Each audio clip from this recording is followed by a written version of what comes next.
Welcome to my ramblings. This episode, my book, Conductor Sizing. Now, it's kind of interesting. You destroy the senior engineer, junior engineer, junior engineer, and you know, even then, everything doesn't always work that perfectly. So, excuse my language, but you're trying to find out how do I size a conductor, and dimwit number one comes along and says, "Oh, there's a table in the NEC. Didn't you look in the NEC? Open the goddamn book and see." Oops.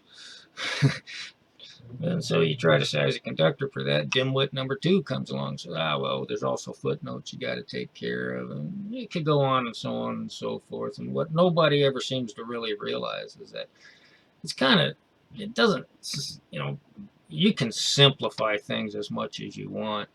Um, and the trouble is it simplifying? Am I overlooking stuff or not overlooking stuff?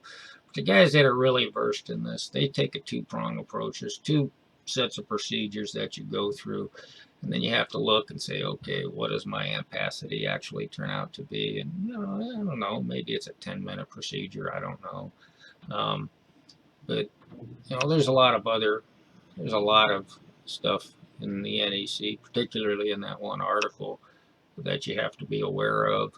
And there's all kinds of stuff spread throughout the NEC that you have to be aware of. So it's not really about looking up at the table. But here's the next thing I'm getting at, though, is that, well, dimwit number three says, hey, I want this designed for the NEC. And then when you submit a sketch, his first comment is, this breaker is size greater than this conductor. I wanted this per the NEC. Well, guess what? Sometimes if you just follow the NEC, that's what you get. And the NEC it's a meant to minimize shock and fire, and so in certain instances, that type of situation actually does minimize shock and fire.